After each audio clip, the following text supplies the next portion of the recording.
How to get access in Devin AI by Cognition. Hello everyone, welcome to our channel and let's see how we can do it. So when you open up your browser and search for Devin AI, you won't be able to find the genuine website over here on the top. So it's better that you just simply go to the address bar and type devin.ai and just hit enter, and this is where it will land you. Now after that, you should be able to find this option of request access at the bottom left hand side corner. Just simply click on it.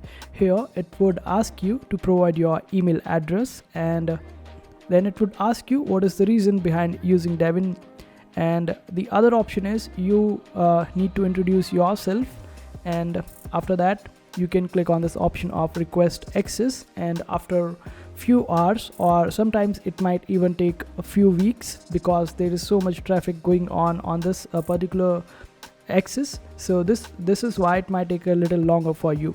So just request access this way and you would be able to do it. So I hope this video was helpful. Make sure to hit that like button and also subscribe to our channel for more helpful videos.